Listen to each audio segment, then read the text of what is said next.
नमस्कार साथियों, कैसे हो आप सभी? बढ़िया ही होंगे, कुशल मंगल होंगे सभी। अपने जो मृदा विज्ञान का टॉपिक नंबर 6 कल हो चुका था। पहले 6 टॉपिक हो चुके हैं। आज का रहेगा अपना टॉपिक नंबर 7वां, जिसमें हम पढ़ेंगे मृदा के सूक्ष्म जीव, यानी कि मृदा में कौन कौन से सूक्ष्म जीव कितने कितने पाए जाते हैं और उनका क्रम क्या है। तो देखिए, स्टार्ट करते हैं। सबसे पहले मृदा सूक्ष्म जीवों का क्रम संख्या के आधार पर मृदा में, यानी मृदा में अपन को सूक्ष्म जीव देखने हैं। संख्या के आधार पर है, वजन के आधार पर है, अम्लता के आधार पर है, क्षारीयता के आधार पर, आदि आधार पर अपने को क्रम देखना है। तो देखिए, सबसे पहले मृदा सूक्ष्म जीव किसे कहते हैं। तो मृदा में पाए जाने वाले ऐसे सूक्ष्म जीव या ऐसे जीव जो नग्न चक्षुओं या नग्न आंखों से दिखाई नहीं देते। सूक्ष्म जीव तो आपको पता है जो नग्न आंखों से दिखाई नहीं देते, और मृदा में यानी मृदा में पाए जाने वाले जिनको माइक्रोस्कोप के द्वारा देखा जाता है। और मृदा में सर्वाधिक संख्या में, इंपॉर्टेंट क्वेश्चन है, सबसे पहले यही बता देता हूं। मृदा में सर्वाधिक संख्या में कौन सा सूक्ष्म जीव पाया जाता है। तो सर्वाधिक संख्या में मृदा में पाया जाता है जीवाणु, यानी कि बैक्टीरिया। बैक्टीरिया सूक्ष्म जीव है, वह मृदा में सर्वाधिक संख्या में पाया जाता है। अब देखते हैं, सबसे पहले अपन है कि संख्या के आधार पर मृदा में सूक्ष्म जीव का क्रम। संख्या के आधार पर मृदा में सूक्ष्म जीवों का क्रम देखते हैं। तो देखिए, याद करिए ट्रिक से, बाफा से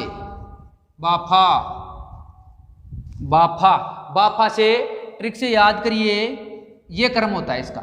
यानी कि संख्या के आधार पर मृदा में सूक्ष्म जीवों का क्रम क्या होता है। तो ट्रिक बनाई है मैंने एक छोटी सी कि बाफा के अनुसार मृदा में सूक्ष्म जीवों का संख्या के आधार पर क्रम होता है। बी मतलब बैक्टीरिया, ए मतलब एक्टिनोमाइसीट्स,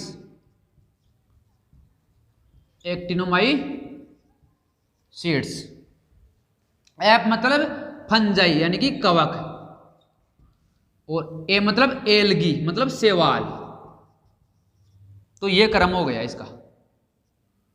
यानी कि मृदा में संख्या के आधार पर सर्वाधिक पाए जाएंगे बैक्टीरिया, फिर पाए जाएंगे एक्टिनोमाइसीट्स, फिर पाए जाएंगे फंजाई, फिर एलगी। ठीक है। अब देखते हैं वजन के आधार पर मृदा में, ये तो संख्या के आधार पर थे, अब देखते हैं वजन के आधार पर क्रम। वजन के आधार पर मृदा में सूक्ष्म जीवों का क्रम। तो इधर देखिए, ये जो ऐप है ना, इसको उठाकर इधर रख दो और बाकी क्रम ऐसा का ऐसा रहने दो। ये हो गया वजन के आधार पर मृदा में सूक्ष्म जीवों का क्रम। यानी जो ऐप है, यानी कि जो फंजाई यानी कवक है, इसको उठा के बी के पहले रख दो और वैसा का वैसा रहने दो। ये हो गया वजन के आधार पर। तो ऐप को इधर रखो, ऐप, फिर बी, फिर ए, और फिर बाद में ए। ठीक है। ये हो गया वजन के आधार पर। ऐप मतलब फंजाई यानी कि कवक, फिर है बी मतलब बैक्टीरिया जीवाणु, फिर ए मतलब एक्टिनोमाइसीट्स,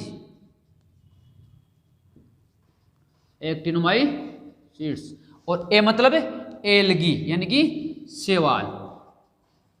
ये हो गया वजन के आधार पर है। अब बात करते हैं अपन अम्लीय मृदाओं में।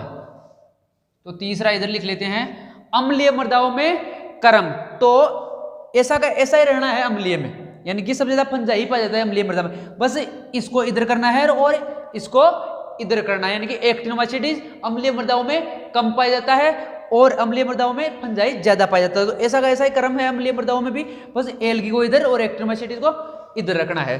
तो फंजाई किसके आधार पर? अम्लीयता के आधार पर, अम्लीयता के आधार पर मृदा में सूक्ष्म जीवों का क्रम। देखिए, अम्लीयता के आधार पर तो मैंने बताया था कि एलगी को इधर रखना है और एक्टिनोमाइसीट्स को इधर रखना है, बाकी सेम है। तो फंजाई, फिर है बैक्टीरिया, फिर है एलगी को इधर रखना है और एक्टिनोमाइसीट्स को इधर रखना है, एलगी, और फिर बाद में एक्टिनोमाइसीटीज, एक्टिनोमाइसीटीज, ठीक है। यानी कि एक्टिनोमाइसीटीज अम्लीय मृदाओं में कम पाया जाता है और फंजाई ज्यादा पाया जाता है, ठीक है। अब देखते हैं चौथा, क्षारीयता के आधार पर, मृदा क्षारीयता के आधार पर मृदा में सूक्ष्म जीवों का क्रम। तो अम्लीय मृदाओं में तो क्या पाया जाता है, फंजाई, जबकि क्षारीय मृदाओं में सबसे ज्यादा पाया जाता है एक्टिनोमाइसीटीज, एक्टिनोमाइसीट्स, एक्टिनोमाइसीटीज क्षारीय मृदाओं में सर्वाधिक पाया जाता है। फिर बाद में है बैक्टीरिया, बैक्टीरिया, फिर है अपना एल्गी, सॉरी फंजाई, फंजाई, फिर है एल्गी। ये हो गया क्षारीयता के आधार पर। कुल मिलाकर कह दूं, क्षारीय मृदाओं में सर्वाधिक पाया जाता है एक्टिनोमाइसीटीज और सबसे कम फंजाई, यानी कि फंजाई और एल्गी भी है, लेकिन ये ज्यादा है, इंपॉर्टेंट है कि अम्लीय मृदाओं में फंजाई, जबकि क्षारीय मृदाओं में एक्टिनोमाइसीटीज। तो अम्लीय मृदाओं में कम तो एक्टिनोमाइसीटीज और ज्यादा फंजाई, जबकि क्षारीय मृदाओं में ज्यादा तो एक्टिनोमाइसीटीज और फंजाई कम होता है। अब देखते हैं, ये हो गया क्रम। अब देखते हैं एक चीज कि अम्लीय मृदाओं में कौन कौन से हैं और क्षारीय मृदाओं में कौन कौन से। मैंने ये बता दिया, लेकिन फिर भी एक बार बता देता हूं ताकि आपको ध्यान रहे कि कौन कौन सी मृदा में कौन कौन से सूक्ष्म जीव पाए जाते हैं। तो इधर देखो, एक होती है अम्लीय मृदा, अम्लीय मृदा, एक है उदासीन मृदा यानी कि न्यूट्रल सॉइल,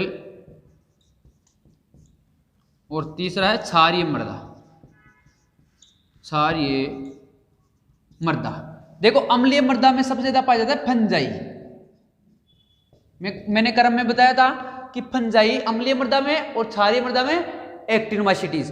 तो अम्लीय मृदा में फंजाई यानी कि कवक सबसे ज्यादा पाया जाता है, कवक सबसे ज्यादा पाया जाता है।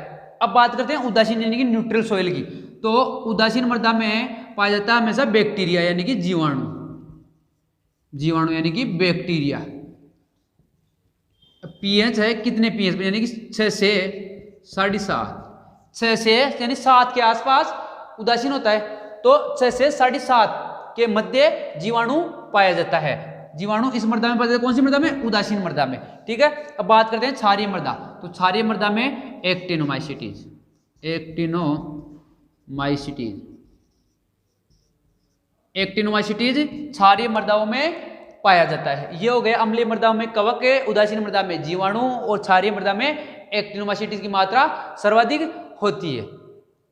अब बात करते हैं आवास के आधार पर या तापमान के आधार पर कितने प्रकार के होते हैं सूक्ष्म जीव। आवास के आधार पर या तापमान के आधार पर, आवास या तापमान के आधार पर, तापमान के आधार पर सूक्ष्म जीव, आवास या तापमान के आधार पर सूक्ष्म जीवों का वर्गीकरण। तो 3 प्रकार के होते हैं सूक्ष्म जीव आवास या तापमान के आधार पर। एक है साइक्रोफिलस, साइक्रोफिलस, एक है मीजोफिलस और एक है थर्मोफिलस। ये हो गए 3 प्रकार के सूक्ष्म जीव तापमान या आवास के आधार पर, साइक्रोफिलस और मीजोफिलस और थर्मोफिलस। अब साइक्रो, साइक्रो को मतलब होता है ठंडा, ठंडा। साइक्रो का मतलब हमेशा होता है ठंडा, और मीजो को मतलब मध्य, और थर्मो का मतलब अधिक तापमान पर वाले। साइक्रो को मतलब ठंडा, मीजो मतलब मध्य में, और थर्मो मतलब तापमान यानी अधिक तापमान पर रहने वाले।